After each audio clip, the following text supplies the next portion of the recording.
संत रामपाल जी महाराज एक ऐसे महान संत जिन्होंने अपनी सतभक्ति, तत्व ज्ञान, करुणा और सेवा के बल पर समाज में नई मिसाल कायम की है।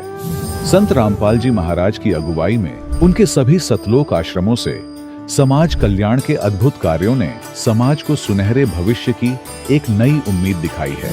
संत रामपाल जी महाराज से नाम दीक्षा लेने के बाद लाखों लोगों की लाइलाज बीमारियां जैसे कैंसर, एड्स आदि ठीक हुई। संत जी के ज्ञान से प्रेरित होकर उनके अनुयायियों ने लाखों यूनिट रक्तदान किया। संत जी ने लाखों बहन बेटियों का दहेज मुक्त विवाह करवाया।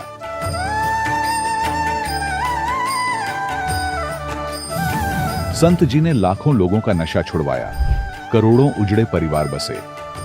संत जी के आश्रमों में समागम के दौरान निःशुल्क नेत्र चिकित्सा, दंत चिकित्सा प्रदान की जाती है। संत रामपाल जी महाराज द्वारा समय समय पर पर्यावरण संरक्षण के उद्देश्य से बड़े स्तर पर वृक्षारोपण किया जाता है। संत जी ने जरूरतमंदों को तत्काल राहत पहुंचाने के लिए एम्बुलेंस सेवा शुरू की। संत जी अपने अनुयायियों को देहदान के लिए प्रेरित करते हैं, जिससे मानवता की सेवा और चिकित्सा क्षेत्र में सुधार हो सके। संत रामपाल जी महाराज के सभी आश्रमों में हर रोज निःशुल्क भंडारा आयोजित किया जाता है, जहां हर वर्ग, हर जाति और हर धर्म के लोग एक साथ बैठकर भोजन करते हैं।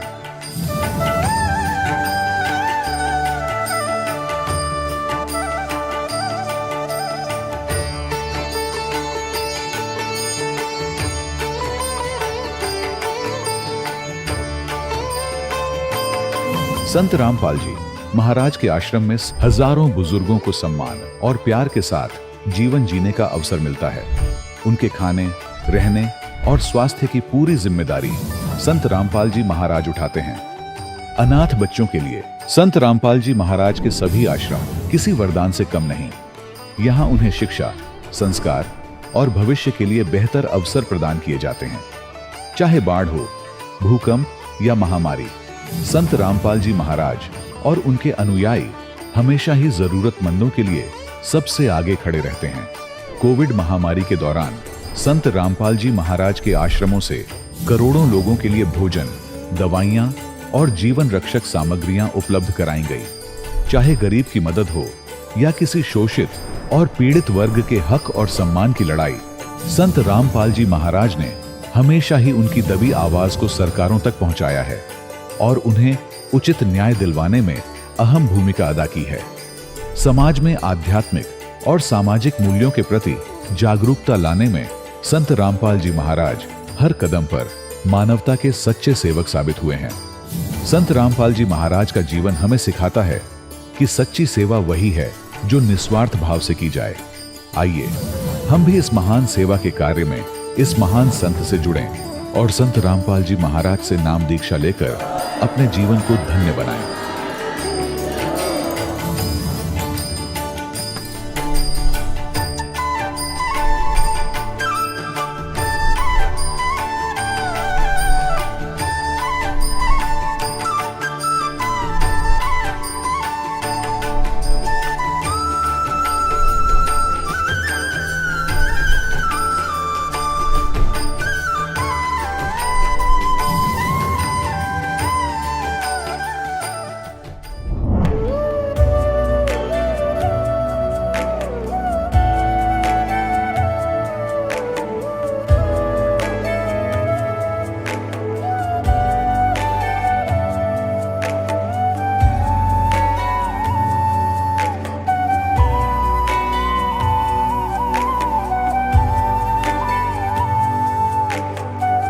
गीता में अर्जुन को स्वयं भगवान कह रहे हैं कि उस परमेश्वर की शरण में जा, उसके लिए उन संतों के पास जा जो तत्वदर्शी हो।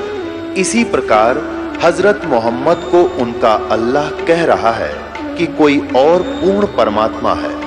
उसको पाने के लिए उन तत्वदर्शी संत की तलाश कर। वो प्रभु कौन है, ये जानने के लिए कृपया अवश्य सुनिए जगत गुरु तत्वदर्शी संत रामपाल जी महाराज के अमृत वचन। सत साहेब दर्शकों, मनुष्य जीवन भर शांति और सुख की तलाश में परंपरागत भक्ति साधनाओं को अपनाता है, लेकिन जब अपेक्षित सुख और मानसिक चयन नहीं मिलता तो वह धीरे धीरे निराशा और तनाव का शिकार बन जाता है। दर्शकों, ऐसी ही कहानी थी दिल्ली के रहने वाले चंद्रशेखर जी की। चंद्रशेखर जी का जीवन वर्षों तक भूत प्रेत और मानसिक परेशानियों से जूझता रहा।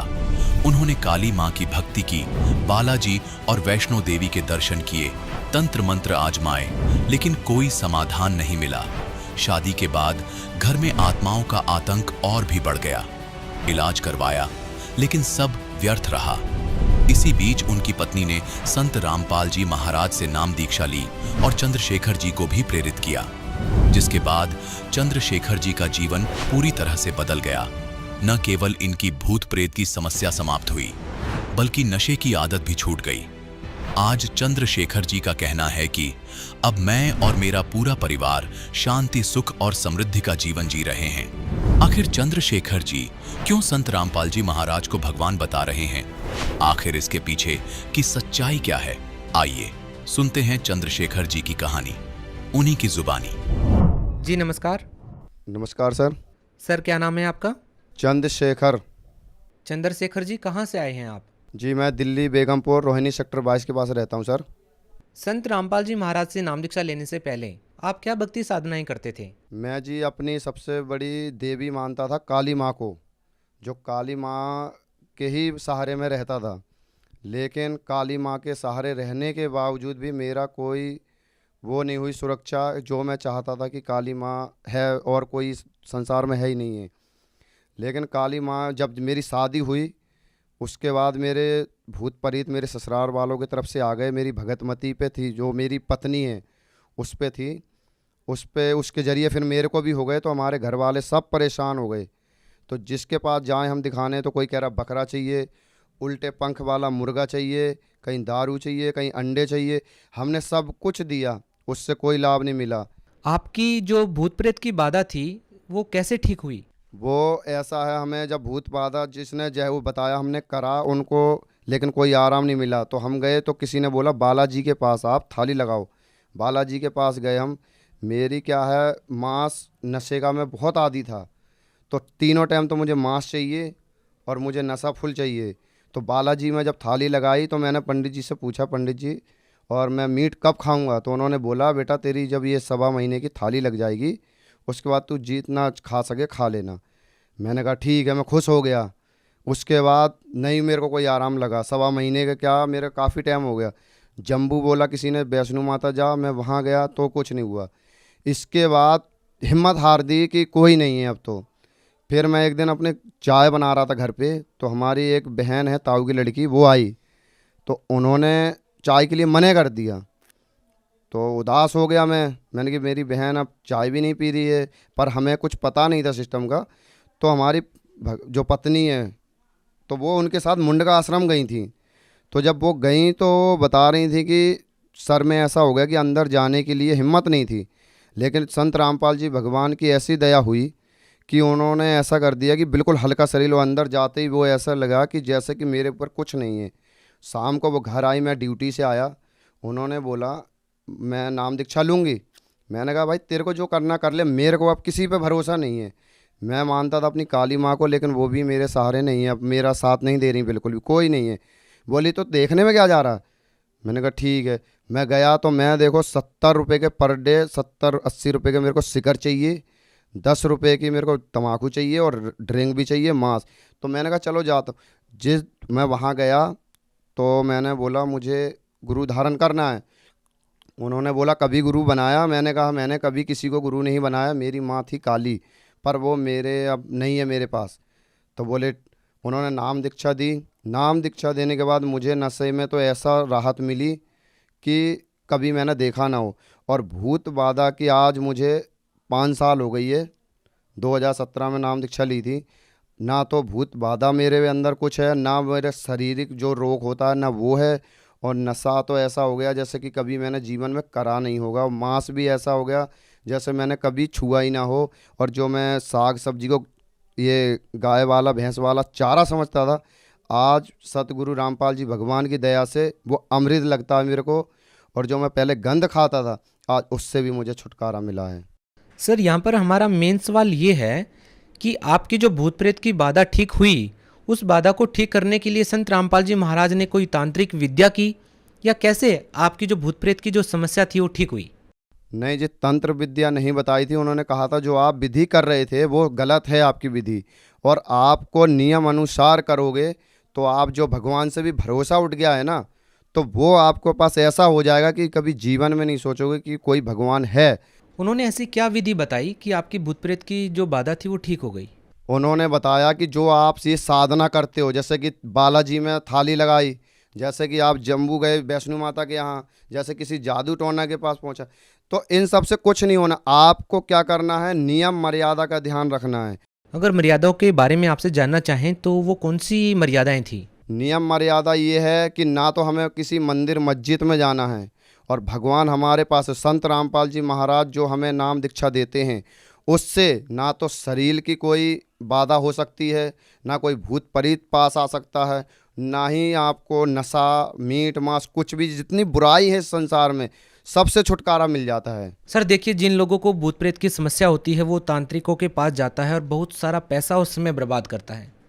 हम आपसे ये जानना चाहेंगे कि संत रामपाल जी महाराज से नाम दीक्षा लेने के बाद और जो आपकी ये भूत प्रेत की बाधा जो ठीक हुई है, कितना पैसा आपको देना पड़ा इसके लिए?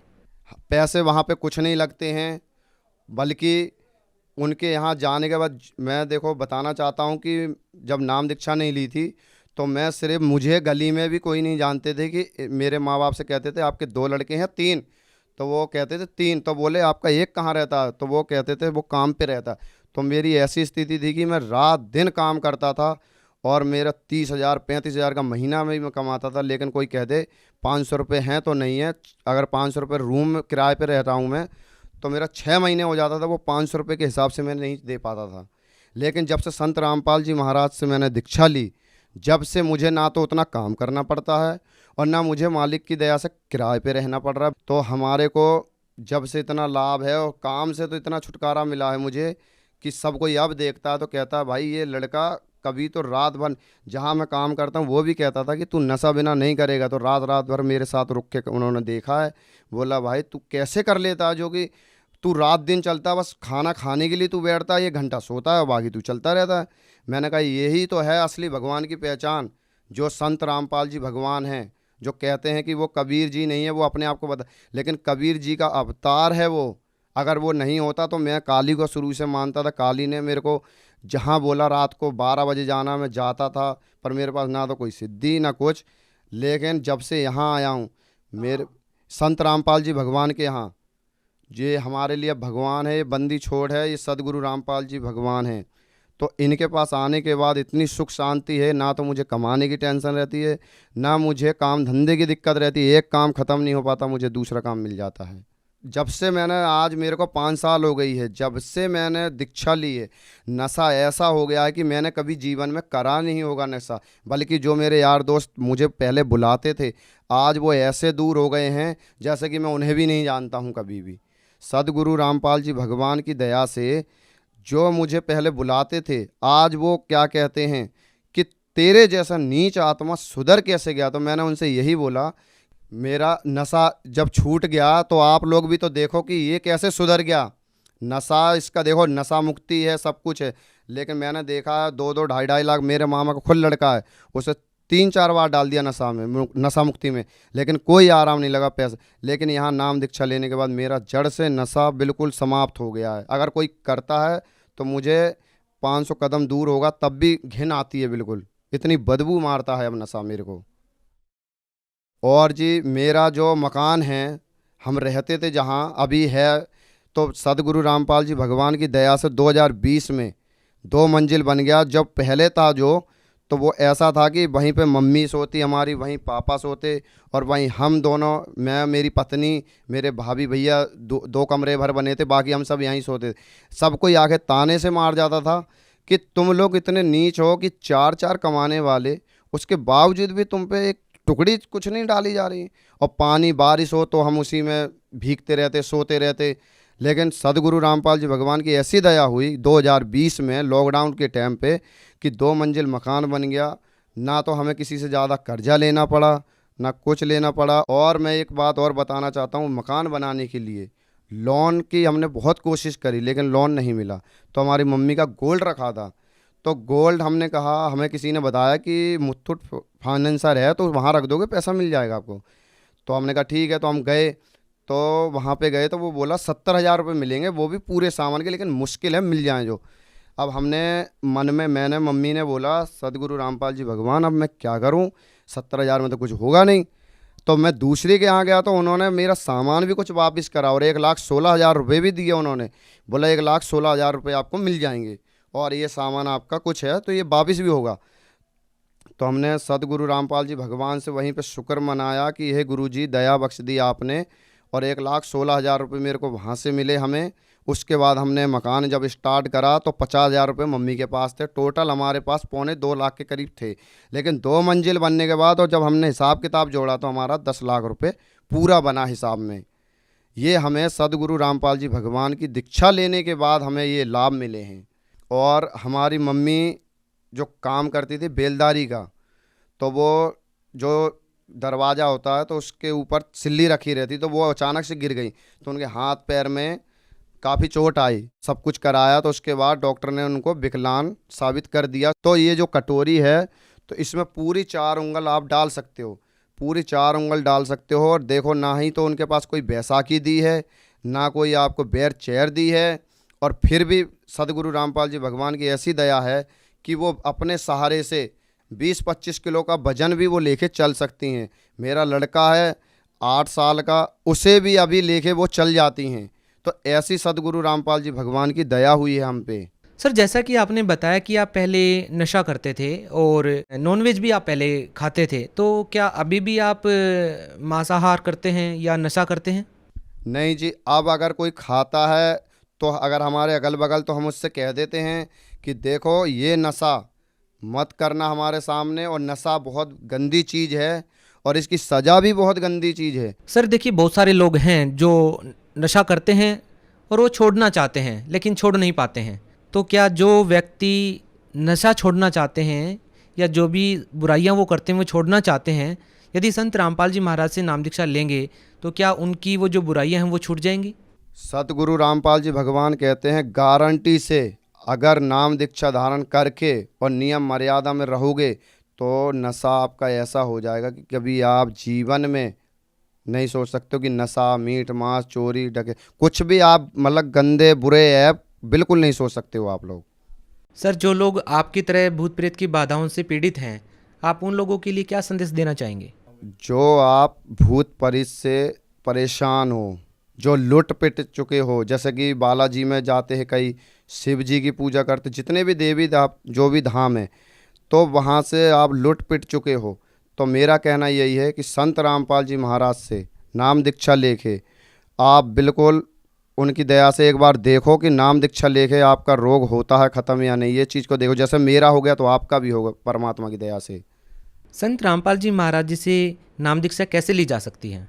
सोशल मीडिया प्लेटफार्म पे जाके, यूट्यूब हो गया आपका, और ये इंस्टाग्राम हो गया, फेसबुक हो गया, संत रामपाल जी महाराज का ऐप भी है और उस पर सत्संग भी है। आप तो और मालिक की दया से, आप बंदी छोड़ सदगुरु रामपाल जी महाराज की दया से यूट्यूब पे, गूगल पे इन सब पे आप बोल के भी सत्संग निकाल सकते हो। उस पर जब पीली पट्टी आती है उस पर नंबर से आप संपर्क भी कर सकते हो और अपने ज़िला में नाम दीक्षा भी ले सकते हो आप। सतगुरु रामपाल जी भगवान की दया से हर डिस्ट्रिक्ट में नामदान सेंटर है, तो आप अपने ज़िला में नाम दीक्षा ले सकते हो। बहुत बहुत धन्यवाद सत साहिब जी। दर्शकों, अभी आपने सुने संत रामपाल जी महाराज से दीक्षा प्राप्त करके सुखी हुए भक्त के अनुभव। अब देखिए जगत गुरु तत्वदर्शी संत रामपाल जी महाराज के मंगल प्रवचन। परमात्मा ने एक नौकरानी का रूप बना के और बेड बिछाया खूब सुंदर, चारों तरफ गुलदस्ते लगा दिए, राजा की बेड पर स्वयं सो गए बंदी रूप में, नौकरानी रूप में।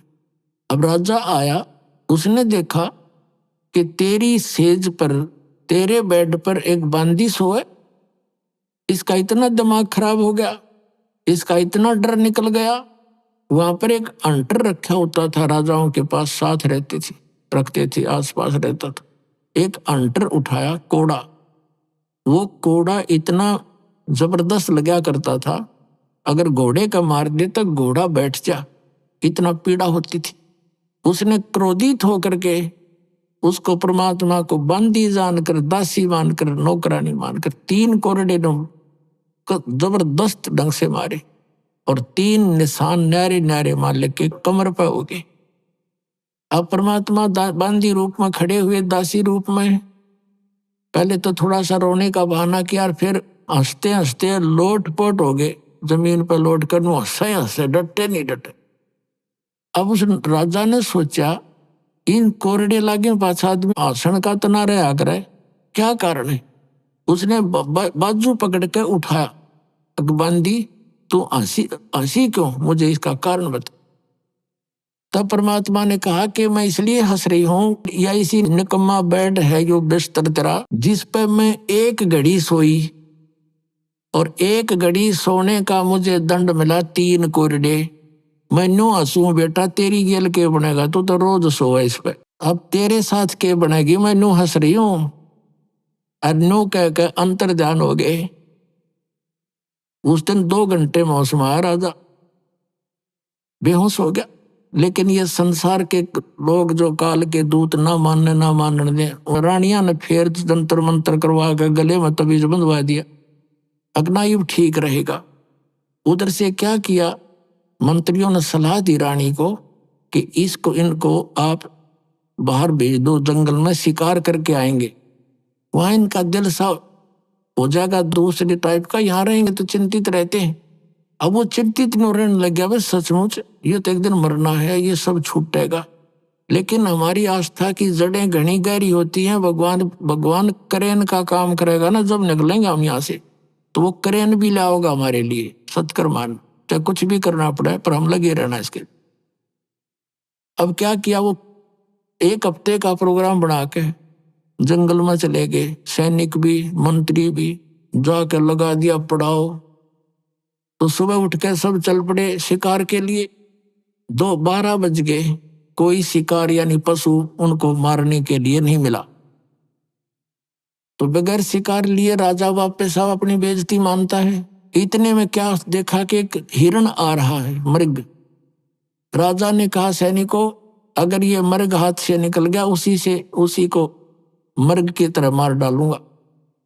अब बड़ा चिंतित तो ये सब सतर्क हो गए। अब वो मृग राजा के घोड़े के नीचे के निकल गया और दूसरे घोड़ों पर थे अपने अपने। अब किसने कहे मार दूंगा, अब यावा होता शर्मिंदा होकर पीछे 2 घोड़ा दौड़ा दिया मृग के, और सेना से रहेगी पीछे, और वो घड़ी दूर आगे निकल गया।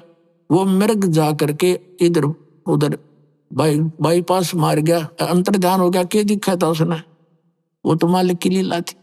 इतनी दूर चला गया, आसपास उसके साथी भी नहीं, और घोड़े को भी प्यास, झाग आगे प्यास लगाई, राजा को भी प्यास और भूख जबरदस्त लगी। ऐसी स्थिति होगी कि 10 मिनट जल नहीं मिला तो मौत हो जा। परमात्मा कहते हैं, सोचल छिद्र मैं करूं अपने जन के काज, जो जन मेरी शरण है ताका हूं मैं दास, और गेल गेल लाग्या फिरूं, साथ साथ रहता हूं जब लग धरती आकाश। जो बच्चा गौ की नजर में, यूं साईं को संत, और भगता के पीछे फिरे वो भगत वत्सल भगवंत।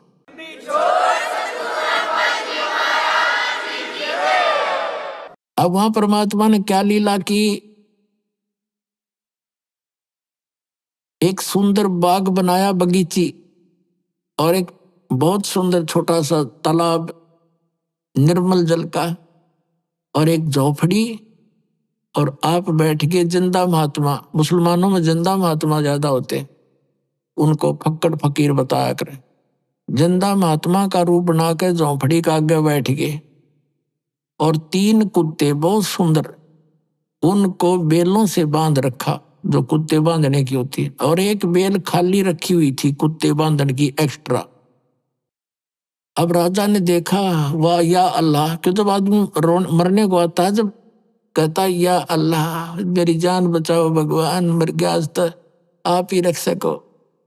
अब परमात्मा जो रक्षक है उसका तो हमने पता ही नहीं, वो है हमारा रक्षक, तीनों लोकों में प्रवेश करके सबका धारण पोषण करता है। तो वो सुनता है पल पल की, वहां वो बगीचे सब साजबाज 1 सेकंड में कर दिया। अब राजा थोड़ी देर दूर आ गया, देखा सचमुच बहुत बड़ा सरोवर है और थोड़ा सा तालाब है, बाग बगीचे अच्छी मेवा फल फ्रूट लगे हुए हैं। घोड़े को पानी पिलाया, घोड़ा बांध दिया वृक्ष के, स्वयं पानी पिया, कुछ खाया पिया। फिर देखा महात्मा जी बैठे हैं, महात्मा के पास आए। अब आदमी का जब संकट टल जाता है ना, इसने फिर बकवाद बाती है, वो ही शुरुआत हो जाती है। जाके कहने लगा बाबा जी इन तुम 3 कुत्तों का क्या करेगा तू, ये 2 मुझे दे दे। तो परमात्मा बोले संत रूप में, कहने लगे भाई बात सुन, ये वीआईपी डॉग हैं, ये ऐसे देने के नहीं है। वो कहने लगा वीआईपी कैसे, कि ये है ना ये बल्ख शहर का जो राजा है वर्तमान में, ये उसका पिता है, ये इसका दादा और ये इसका तीसरा दादा। इन निकम्मों को मैं बार बार समझाया करता, भाई परमात्मा बच लो, ये राजपाट सदा नहीं रहेगा। पर इन एक नहीं सुनी, आज ये कुत्ते बन गए और उनके लिए हलवा बना रखा पालक ने, और इतनी दूरी पर रख रखा, उनके जो पहुंच से बांध रखे थे, यानी 6 इंच दूरी पे। वो खूब कोशिश कर ऐसे खाने की, नू खाने की। देख अब इनको हलवा चाहिए, वो बेल थी ना खाली, वो मारी उनका कमर पर के अगला मैं खिलाऊंगा तुमने हलवे काजू किशमिश के। वो चिल्लावे ट्या ट्या करे और वो सुने सारी कहानी। और फिर परमात्मा बोले या खाली बेल है ना भाई, या बताओ किस लिए ले रखी है। अब जो वर्तमान में राजा है ना वो मरेगा और वो कुत्ता बनेगा, उसने इस बांध दूंगा अराड़े इस कीट के साथ ही। उसका पसीने आ गए, अब चरणों में गिर गया उस संत के, हे भगवान या बिरान मट्टी होगी अज्ञा तेरा आज्ञा है भाई, कौन है तू। कि मैं जी वो बल्ख बुखारी का राजा हूं। तो परमात्मा ने कहा ये तेरे बाप दादा थे भाई, इन भी तेरे की तरह बड़ी बदपहल कमाई, अब तू तकत बैठ कर भूली, तेरा मन चढ़ने को सूली। नालायक जो काम करने का था उतने शुरुआत भी नहीं की। इतना कहकर अंतर्ध्यान हो गए, राजा बेहोश हो गया, अचेत हो गया। नर्मात्मा बहुत होती है भगत की। काफी देर के बाद वो होश में आया, क्या देखता है ना वो कोई संत है, ना कोई कुत्ता है, ना बाग ना बगीचा, ऐसे पड़ा कॉलर में। और घोड़ा देखा, घोड़े के पैर पानी में भीगे हुए हैं, पानी पी रखा अपना तृप्ति। अब वो समझ नहीं सका और ये पता लग गया तो बहुत बुरी बनेगी भाई। उसी समय इतने मायूस हो गया, आके सैनिकों से बोला नहीं और ऐसे संकेत किया कि उठाओ सब सामान को, चलो मेरे साथ। और सैनिक तो ट्रेंड होते हैं, 10 मिनट में बांध देगा अपने बैग और लिए गिर घोड़े ले गए, वापस आ गए। अब रानी से कहा, रानियों ने पूछा मंत्रियों से क्या हो गया। अगजी पता नहीं, ऐसे ऐसे मृग के पीछे पीछे गए थे और पता नहीं वहां क्या हुआ इनको, और वापस आए तो किसी से नहीं बोलते। एक कमरे में जाकर बैठ के रानी चली गई, मंत्री चले गए। रानी तो मुख्य रानियां होती हैं, वो तो राजा साथ घुली मिली होती हैं, सब कुछ बोल देती हैं। कहने लगे जी आप तो औरतों से भी गए गुजरे, औरतें कहा करती हैं मुझे ये दिख गया, वहां खड़ी थी एक बाबा दिखा, वहां खड़ी थी एक भूत दिखा, आप तो उनसे भी गए गुजरे होगे, हिम्मत करो, आप तो क्षत्रिय हो। ये है उसमें लगी पंप मारने। अब वो क्यों, उसका तो कलेजे में जख्म हो गया। अब वो सोचा ही न क्यों कर समझाऊं बता। इतने में एक कुत्ता आ गया, उस कुत्ते के सिर में कीड़े पड़े हुए थे, जख्म था, उसमें जीव चल रहे थे। वो आकर कहने लगा अब्राहिम अब्राहिम देख ले, मैं उस नगर का राजा था, मैंने जितने भी ये शिकार खेल लिया और जुल्म किए, ये देख अपने कर्म का भोग भोग रहा हूं। अब जान बचाई जाए तो बचा ले भाई, न्यों कह करो भाग्य खेदे ही। अब राजा कहने लगा देख लिया तुमने, तुम्हारे सामने, अब तो आगे पीछे हो तो चलो तुम ना मानो थे, और कहा निकल जाओ इस कमरे से बाहर। सबको बाहर कर दिया, कुंडी ला ली। रात्रि के समय घर के पीछे से कमंद डालकर, रस्सा डालकर, सब वस्त्र निकाल कर और एक थाल की जो है ना चद्दर सी बांध के ऐसे गले में एक लपेटा करें साधु संत ऐसे, और निकल गया घर से। रात ने 20 किलोमीटर खींच दी रातों रात, घर के उठे इतने। अब आगे जाके क्या देखा, भूख लगी जोर की, एक मालन बेर बेचे थी। भूख लगी जबरदस्त, कहा मालन बेर कैसे देती है? कहने लगी 1 पैसे का शेर देती हूं। अब्राहिम ने कहा ये मेरे पास पैसा तो है नहीं, ये जूती है, इतनी कीमती जूती पहना करता, 2.5 लाख रुपए की, 1.25 लाख रुपए की एक जूती, उसमें हीरे पन्ने जुड़ा रखे, सारी ऐसी थी, सबसे कम कीमत की थी जो पैर के चल लो।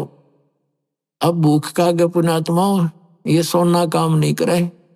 भूख लगी, कहने लगा ये दोनों जूती दे दूंगा तेरे को, मुझे 1 शेर बेर दे दे, और ये 2.5 लाख रुपए की है। मालन ऊपर ले बनते नो, कहने लगी मैंने तो 1 पैसा चाहिए, क्योंकि कैसे दे दे, और दोनों उठा के गाल अपने सारे दर ली। 1 शेर बेर जब तोलने लगी 1 किलो, 1 बेर जमीन पे गिर गया तोलते तोलते। मालन तेनो कह मेरा, अब्राहिम कह मेरा पालन, मेरा तुले पाछे गिरा है, वनो के ना मेरे हाथ पे गिरा है। उस बेर पे गुत्तम गुत्ता परमात्मा ने एक होश में कर अपने रूप में आकर उसके एक धरा कान पे है, ने बोला 2.5 लाख की जूती और 1 पैसे का बेर है, देखा तुम सुल्तान तने के छोड़ दिया मेर, ये ममता क्या छोड़ा, तो ताज राज ने गेल ले लिए फिर है नालायक, जब वापस अपने करने कर ले राज तू। अरे मुश्किल तो नरक से निकाला। अब घर के त्याग देने से राज नहीं त्यागा जाता पुण्यात्मा, अंदर से त्याग मिट्टी समझ इसको। और फिर चरणों में गिर गया, हे भगवान बड़ी दया करी आपने, मैं तो कति यहाँ तक दब चुका था दाता, आपने तो रस्सा ही बांध के निकाला हूँ। बेटा मुझे मालूम था यह तने तेरी दुश्मन थी या माया जिसने तो अपनी प्यारी समझ रहा था। अब मैं तेरे साथ हूं ना, जिस चीज की आवश्यकता पड़े मुझे बताइए, हाजिर खड़ा पाओगा। अब क्या हुआ, उसने फिर भूख लगी, सुबह के समय रात तो कट गई, तो सुबह याद किया भगवान भूख लगी।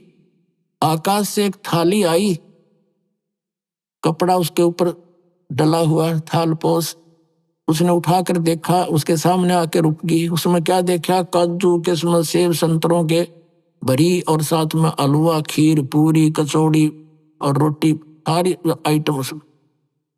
वापस न्यू का न्यू ढक दिया कपड़ा और मुंह फेर कर बैठ गया, कहना भगवान ये तो आपने छुटवाए थे, ये फिर भेज दिए, 10 को सूखी रोटी दे दो। परमात्मा ने आकाशवाणी करी, बेटा तू सफल हुआ, अब तेरी आत्मा हट गई इस गंदे दलदल से, अब तू लकड़ी तोड़ और जंगल से बेच और अपना गुजारा कर और भक्ति कर बेटा, नाम बिना बात नहीं बनेगी। अब उसको नाम दिया सतनाम, पहला मंत्र दिया फिर सतनाम दिया, फिर कहा बेटा तुझे सारनाम दूंगा, ये जब सारनाम जब दूंगा तो योग्य हो जाएगा। और परमात्मा ने बताया कि मेरा वहां आश्रम है, तू वहां आ जाना। तो वहां एक रहते थे साधु रूप में परमात्मा। अब्राहिम वहां जाने लगा, फिर सारनाम का समय आया। परमात्मा ने कहा बेटा ठीक है, 1 वर्ष के वहां आ जाना, सारनाम तुझे दूंगा मैं। उस समय रख दिया, तिथि बता दी। तो राजा आ रहा था और एक बहन भगतनी भगतमती वो उसी नगर की थी, और उसके नगर के पास परमात्मा का आश्रम था छोटा सा।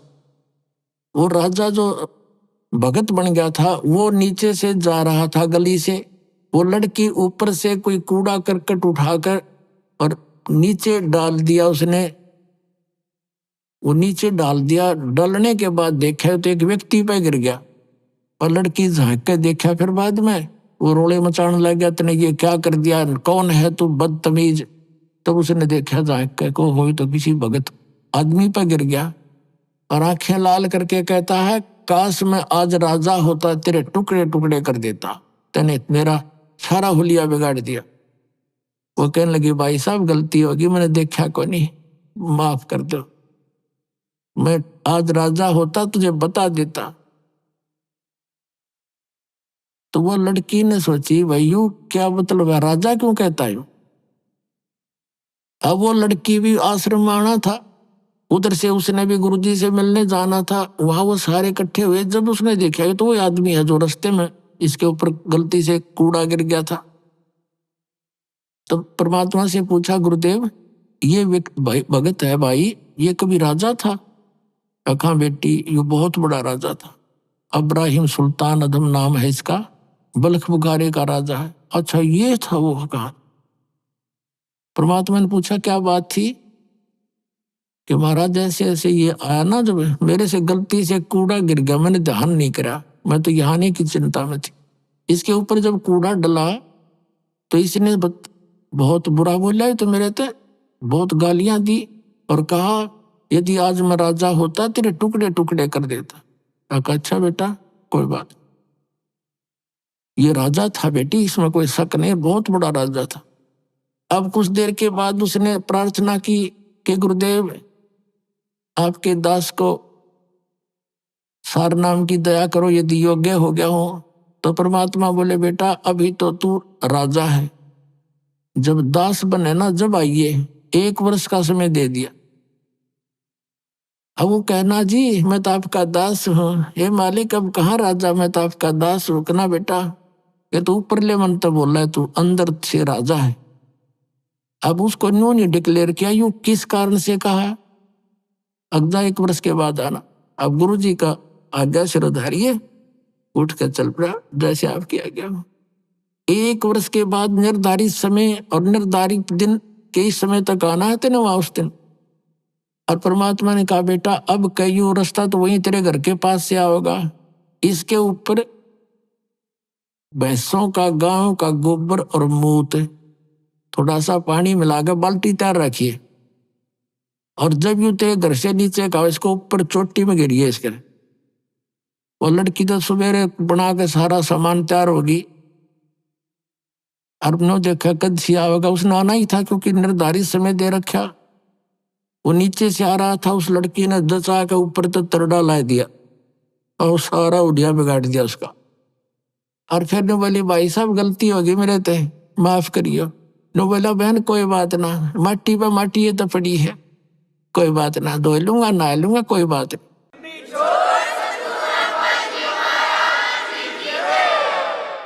अब फिर वो नहा धो के, गर्मियों का समय था, थोड़ी देर में कपड़े सूख साख गए, फिर वो आया। वो लड़की उससे पहले पहुंच गई और कहा, परमात्मा ने पूछा बेटा करा काम, हक्का कर दिया जी। तो क्या प्रतिक्रिया थी इसकी भगत की।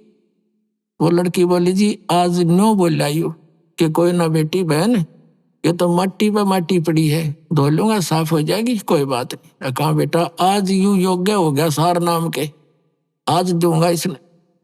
फिर वो आया, चरणों में प्रणाम किया कि गुरुदेव आपका दास योग्य हो गया हो तो दया करियो दाता। ने बोला बेटा आज तू राजा नहीं है, आज तू दास है, और दास है तो मेरा खास है। बोला जी ना राजा नहीं था मैं ना बेटा, उस दिन तू राजा था, इस लड़की ने तेरे ऊपर वो कूड़ा डाला था, डल गया था, क्या बोला तू उस दिन। कहा जी उस दिन तो मैं कति ढेढ़ था, राजा तो भी राजा तो होता कि मैं कर दे, मैं कुछ करने का भी ना था, फिर बकवाद करूं था। ये परमात्मा आपकी दया से आज दास के अंदर दासापन आ गया। तो परमात्मा कहते हैं दासातन नेड़े नहीं नाम धरावे दास, और पानी के पिए बिना भाई कैसे बुझ जा प्यास। तो पुण्यात्माओं यही प्रोसेस जो सतनाम और सारनाम का शुरुआत से ही है, और आज ये नाम आपको सहज में मिलने जा रहा है, और आपको इस ज्ञान रूपी क्रेन से यहाँ से निकाल कर सतलोक भेजा जाएगा। बोलो सतगुरुदेव।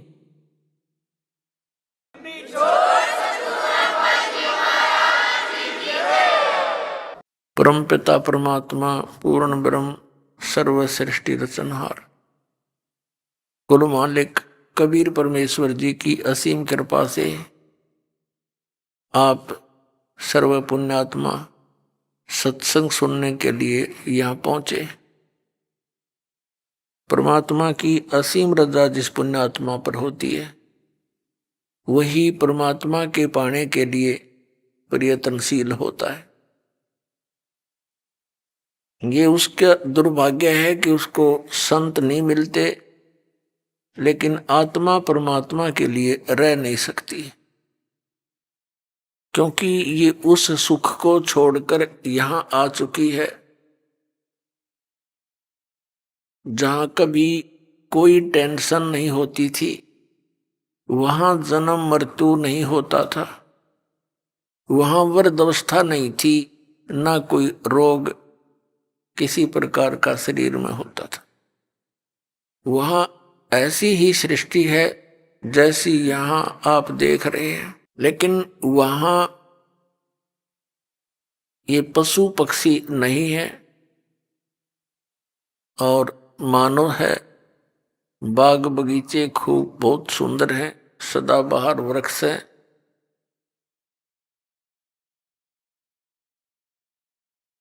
अपने आत्माओं, उस सुख की खोज हम यहां कर रहे हैं और वो सुख यहां है ही नहीं, हम मृत्यु को ही प्राप्त हो जाते हैं। इस अपनी आशा लेकर के, जैसे बालक पढ़ रहा होता है तो वो सोचता है कि मैं शिक्षा ग्रहण करके और बढ़िया नौकरी प्राप्त करूंगा, सर्विस प्राप्त करूंगा, फिर मैं सुखी होऊंगा। जब उसको सर्विस प्राप्त हो जाती है, विवाह हो जाता है, फिर बच्चे हो जाते हैं, उनकी परवरिश में लगा रहता है, फिर वो सोचता है कोठी बना लूं, बस फिर आनंद हो जाएंगे। कोठी भी बना ली है, फिर संतान हो जाती है, फिर कहता है कार ले लूं, बस मौज हो जाएगी।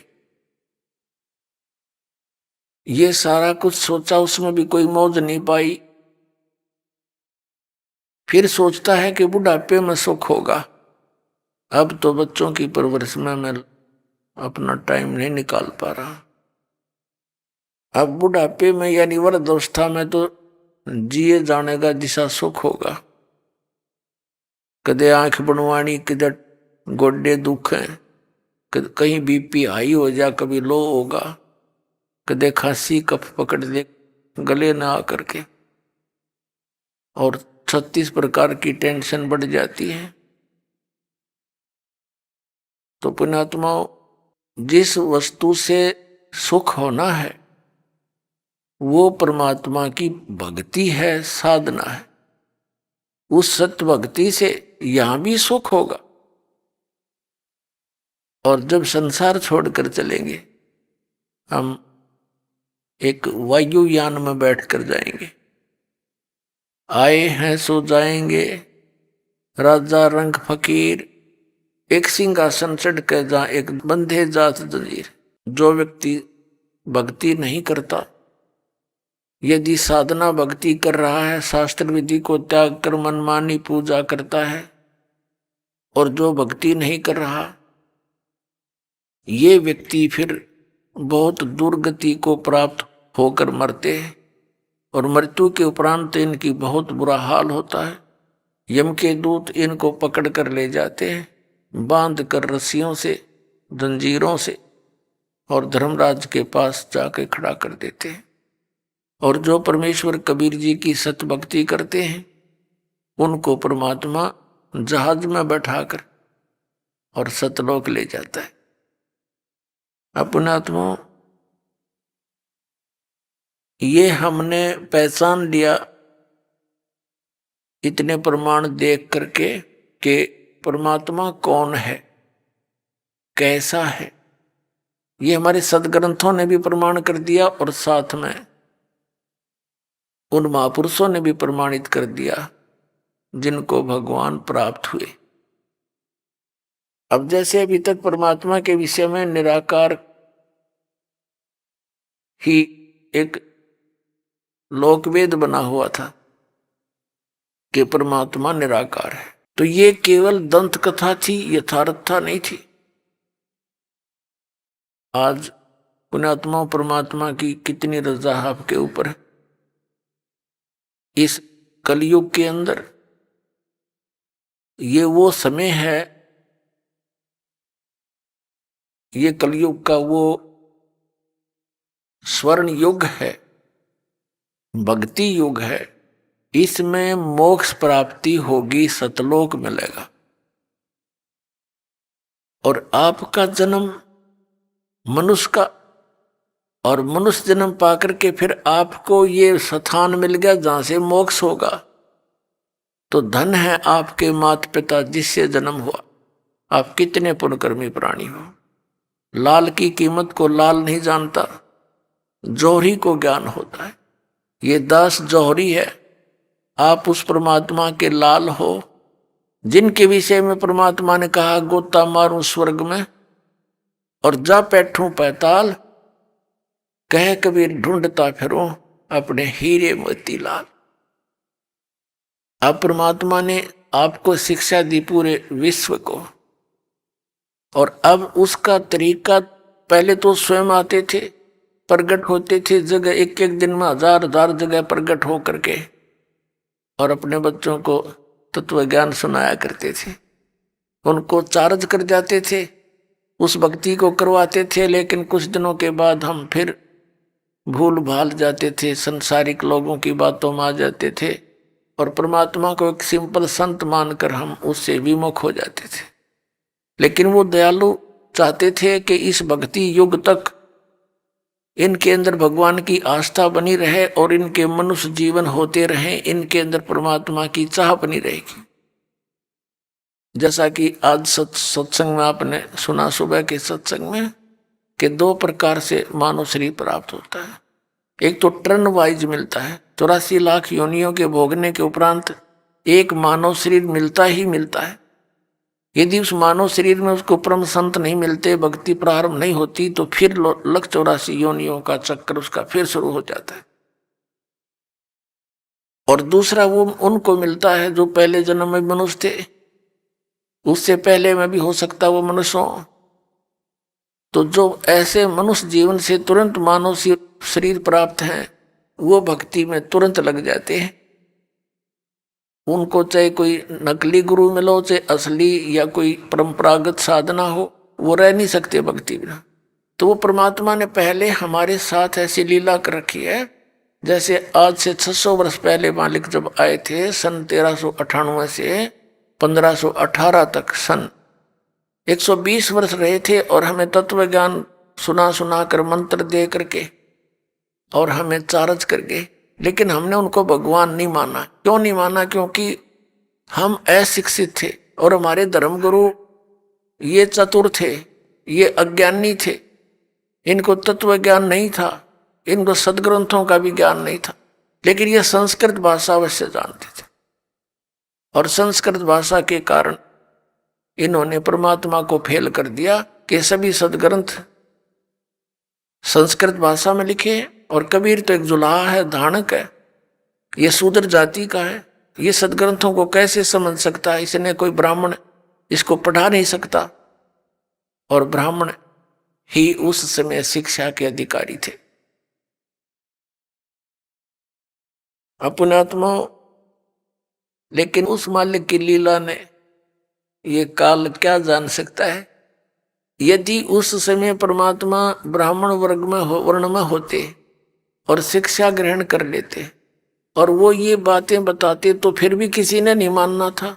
लेकिन आज ये ना यकीन होता, विश्वास होता कि कबीर इज गॉड, तो ये कहने वाले मिल जाते कि ये ब्राह्मण था, इसने संस्कृत पढ़ ली और समझ में आ गई थी, इसने जान लिया होगा उसमें।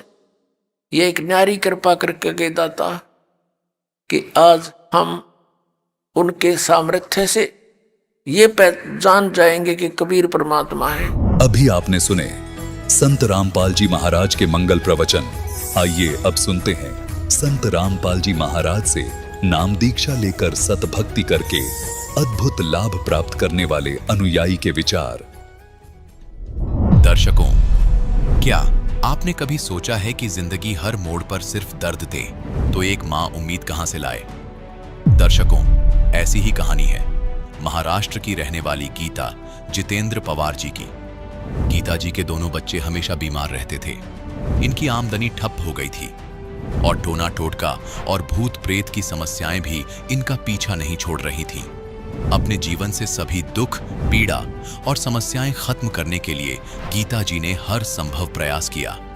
इन्होंने व्रत उपवास भी रखे, मंदिरों में माथा भी टेका, तांत्रिकों के पास भी गई, लेकिन कोई फायदा नहीं हुआ।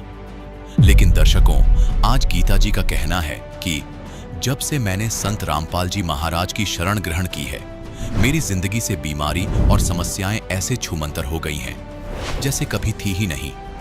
दर्शकों, आखिर क्यों गीता जी आज संत रामपाल जी महाराज का इतना गुणगान कर रही हैं? आखिर इसके पीछे की सच्चाई क्या है? चलिए सुनते हैं गीता जितेंद्र पवार जी की कहानी, उन्हीं की जुबानी। जी नमस्कार। नमस्कार सर जी। क्या नाम है जी आपका? गीता जितेंद्र पवार। गीता जी कहाँ से आए हैं आप? जलगांव महाराष्ट्र से भगत जी। संत रामपाल जी महाराज जी से नाम दीक्षा लेने से पहले आप क्या भक्ति साधना करते थे? संत रामपाल जी महाराज जी से नाम दीक्षा लेने से पहले हम ब्रह्मा विष्णु महेश की भक्ति साधना करते थे। जो भी परंपरागत साधनाएं जो महाराष्ट्र में प्रचलित है वो सब हम किया करते थे। गीता जी, जैसा कि आपने बताया कि पहले आप सभी हिंदू धर्म की पारंपरिक पूजाएं करते आ रहे थे, तो हम आपसे ये जानना चाहेंगे, जब आप ये सभी पारंपरिक पूजाएं करते आ ही रहे थे तो आपको संत रामपाल जी महाराज जी से नाम दीक्षा लेने की क्या जरूरत आन पड़ी? दोनों बच्चे मेरे हमेशा बीमार रहते थे।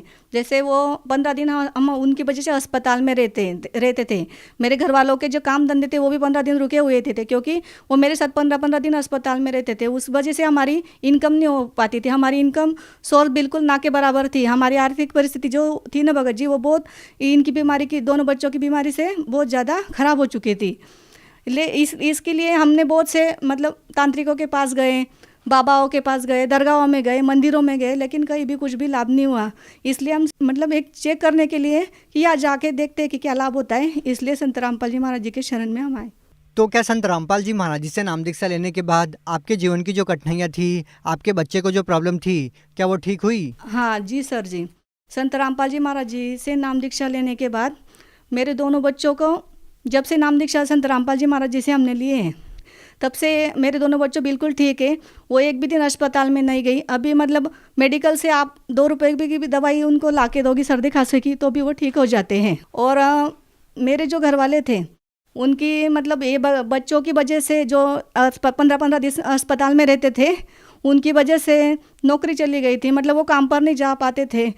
इसके लिए फिर हमने संत रामपाल जी महाराज जी से प्रार्थना लगाई कि परमात्मा, मतलब मेरे भगत जी की नौकरी चली गई है, तो परमात्मा ने बोला कि आप चिंता मत करना, परमात्मा दया करेंगे, आप उनके चप्पल जूते मत उठाना, वो स्वयं आपको बुलाएंगे, ऐसा परमात्मा ने बोला था। फिर हमने वो बात वहीं पे छोड़ दी जो परमात्मा ने बोला, संत रामपाल जी महाराज जी ने बोला, उस पर मतलब उस पर हमको पूरा विश्वास था, इसलिए हमने कुछ नहीं किया। फिर थोड़े दिनों के बाद स्वयं ही मतलब थोड़े दिन कोर्ट में केस चला और उसके बाद हमारे भगत जी को जो नौकरी गई थी वो मेरे घर वाले को वापस मिल गई। तीसरा लाभ ये है कि मुझे फरवरी 2021 में कोरोना हो गया था। तो पहले तो समझ में नहीं आया, ऐसा लग रहा था कि साधारण बुखार है, लेकिन बुखार उतर ही नहीं रहा था। मैं ज़्यादा दिन ब दिन मेरी तबीयत बिगड़ती जा रही थी। तो फिर मैंने बोला कि अब मैं बच नहीं पाऊँगी, ऐसा मेरे घर वाले को बोला मैंने। तो उन्होंने बोला कि चलो ब्लड टेस्ट करवा लेते। फिर हम ब्लड टेस्ट करके आए तो पता चला कि कोरोना है। फिर मैंने आके संत रामपाल जी महाराज जी से मन ही मन में आराधना की और दंडवत किया कि हे परमात्मा, अब आप ही मुझे बचा सकते हो, मेरे को नहीं लगता कि मैं अब बच पाऊँगी। तभी उस दिन से मेरी ट्रीटमेंट तो घर पे शुरू थी, लेकिन मेरे को उस दिन से पहले भी शुरू थी, लेकिन उस दिन से मेरे को लाभ मतलब तबीयत में सुधार होना शुरू हो गया। उस दिन रात में परमात्मा संत रामपाल जी महाराज मेरी स्वप्न में आए और उन्होंने मुझे आशीर्वाद दिया। फिर उस दिन से मेरी तबीयत ठीक होने लगी। और कोई लाभ? और जो मेरा बच्चा है उसको भूत बाधा का प्रॉब्लम था। पहले मतलब इतना नहीं, मतलब समझ नहीं आता था। वो बार बार कहता था कि मुझे भूत दिखाई देते हैं, लेकिन मेरे को भूत पितर पे विश्वास नहीं था। तो मैंने उसको बोला कि तू रोज़ शाम को यही बोलता है कि मेरे को भूत दिखते हैं, तू झूठ बोलता है, कहाँ है भूत, मेरे को दिखा। फिर मैंने दरवाजे में जाके उसको ये बोला, वो बोला ये पेड़ है ना मम्मी, उस पे सामने मेरे को भूत दिखता है। फिर मैंने उसको बोला दिखा कौन से पेड़ पे। फिर मैंने दरवाज़ा खुला किया तो सामने ही पेड़ था। फिर उसने बोला वाह भूत है मम्मी। मैंने बोला मेरे को तो नहीं दिख रहा, तेरे को कैसे दिख रहा? फिर वो बोला है मम्मी। फिर मैंने बोला कैसा है भूत, आदमी है कि औरत है? वो बोला औरत है। फिर कैसा है? तो वो बोला कि पूरी उल्टी लटकी हुई है वो औरत, और उसके बाल पूरे खुले हैं और वो आधी जली हुई है। फिर मैंने बोला ठीक है तू घबरा मत, कि तो अपन परमात्मा के शरण में, मतलब संत रामपाल जी महाराज जी के शरण में अपन को कुछ नहीं हो सकता। फिर वो मैंने उसको बोला कि उसको बोल परमात्मा को दंडवत करके कि संत रामपाल जी महाराज की जय, बंदी छोड़ सदगुरुदेव रामपाल जी महाराज की जय, ऐसा बोल। फिर उसने वही किया, परमात्मा संत रामपाल जी महाराज जी को दंडवत किया और वो रोता रहा और मतलब परमात्मा की जयकारा लगाता रहा। मैंने बोला जब तक कि वो दिखेगा नहीं तब तक परमात्मा के जयकारा लगाना। फिर वो जब वो जयकारा लगा रहा था वो अपने आप दिखाई देना बंद हो गया। फिर उस दिन से उसको भूत नहीं दिखा। परमात्मा की दया से, संत रामपाल जी महाराज जी की दया से मतलब हम किराए के मकान में रहते थे, हमको बार बार मकान बदलना पड़ता था। तो हम परेशान हो गए थे कि मतलब ये बच्चों का खर्च, अस्पताल का किराए का मकान, उसका किराया, इस वजह से हम परेशान हो गए थे। तो मैंने मन ही मन में परमात्मा से कहा, संत रामपाल जी महाराज जी से कहा कि परमात्मा दया करना, छोटी मोटी कोई भी झोपड़ी हो आप हमको दिला देना, आप जैसे रखोगे वैसे ही हम रहेंगे। तो संत रामपाल जी महाराज जी ने वही भी हमारी इच्छा पूरी कर दी। अभी 1 साल पहले ही परमात्मा ने संत रामपाल जी महाराज जी ने हमको नया मकान दिला दिया है। मेरा जो बच्चा है 12 साल का है, वो अभी जब हम संत रामपाल जी महाराज जी के शरण में आने से पहले वो काफ़ी ज़्यादा बीमार रहता था। किसी ने उस पर टोने टोटके कर दिए थे, उसकी मतलब हमको बता दिया था। हम सभी तांत्रिकों के पास जाते थे ना, तो वो बोलते थे कि इसकी आयु ज़्यादा नहीं है, 8 से 9-10 महीने बस यही इसकी आयु शिल्लक है। फिर हम सोचते कि हमारा एक ही बच्चा है, और हमको बहुत दिन के बाद मतलब बच्चे हुए थे। शादी को 4-5 साल हो गए थे तभी बच्चे हुए थे। तो इसलिए फिर हमने जो हमारे पास सभी जो पैसे थे वो दोनों बच्चों के लिए लगा दिए थे। इसलिए हमारी आर्थिक परिस्थिति इतनी ख़राब थी, मतलब कोई हम दवाखाने के लिए मतलब अस्पतालों के लिए भी मांगेंगे तो कोई हमारा देने के लिए तैयार नहीं था। इस वजह से मतलब घर में टेंशन, झगड़ा, ये सब चलता रहता था। लेकिन जब से संत रामपाल जी महाराज जी शरण में आए हैं तो तब से परमात्मा ने दया करके रखी है। घर में भी बहुत ज़्यादा बरकत है भगत जी। जब हमारे जो कपाट है उसका जो लॉकर है, जब भी मैं खोलती हूँ कभी कभी देखती हूँ कि अभी घर में पैसे नहीं है, तो मैंने उसमें हाथ जब भी डालूंगी ना मैं, तो उधर मतलब 500 की हमेशा नोट निकलती है। 500 की 2-2, 3-3 नोटें हमेशा निकलती हैं। ऐसी बात, इतनी बरकत संत रामपाल जी महाराज जी ने हमें करके रखी है। गीता जी, जैसा कि आपने बताया कि पहले जो साधनाएं आप करते आ रहे थे उन साधनाओं को करने से आपको कोई लाभ नहीं मिला, और संत रामपाल जी महाराज जी से नाम दीक्षा लेते ही आपको लाभ मिलना शुरू हो गए। तो इसके पीछे आपको क्या कारण लगता है? पहले जो हम साधना करते थे वो सभी मनमुखी थे, मतलब मंदिरों में जाना, व्रत उपवास करना, उनसे हमको कोई लाभ नहीं होता था। जब से हम संत रामपाल जी महाराज जी ने हमें जो शास्त्रों में लिखित भक्ति दी है उससे हमें लाभ होने शुरू हो गए हैं। तो गीता जी, आप भगत समाज को क्या संदेश देना चाहते हैं? हम सब भगत समाज को संदेश तो नहीं दे सकते, लेकिन प्रार्थना कर सकते हैं कि मनुष्य जन्म बारंबार नहीं मिलता, इसलिए सभी संत रामपाल जी महाराज जी की शरण में आए और उनसे मंत्र जाप लेकर अपना कल्याण करवाएं। तो गीता जी, आप महाराष्ट्र के लोगों को अपनी मराठी भाषा में क्या संदेश देना चाहेंगे? मी सर्व माझ्या महाराष्ट्रातल्या बंधू भगिनींना प्रार्थना करू इच्छिते की तुम्ही जे दुःखी असाल किंवा म्हणजे आपण सर्वजण देवासाठीच भटकत आहोत, कोणी मंदिरांमध्ये, कोणी दर्ग्यांमध्ये, तर त्यांनी पूर्ण परमेश्वर संत रामपालजी महाराज या पृथ्वीवर आलेले आहे, त्यांच्याकडून नामदीक्षा घेऊन आपले कल्याण करावे। अगर कोई व्यक्ति संत रामपाल जी महाराज जी से नाम दीक्षा लेना चाहते हैं तो वो कैसे ले पाएंगे? संत रामपाल जी महाराज जी के सब सत्संग सभी नेशनल चैनल पर चलते हैं। उसके नीचे नंबर फ्लैश होते हैं, आप वो नंबर पे कांटेक्ट करके अपने नज़दीकी नामदान सेंटर का पता करके वहाँ से नाम दीक्षा ले सकते हैं। जी, बहुत बहुत धन्यवाद। धन्यवाद।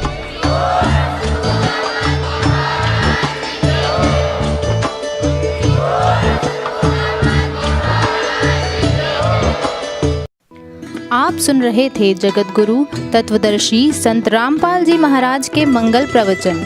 अधिक जानकारी के लिए संपर्क करें।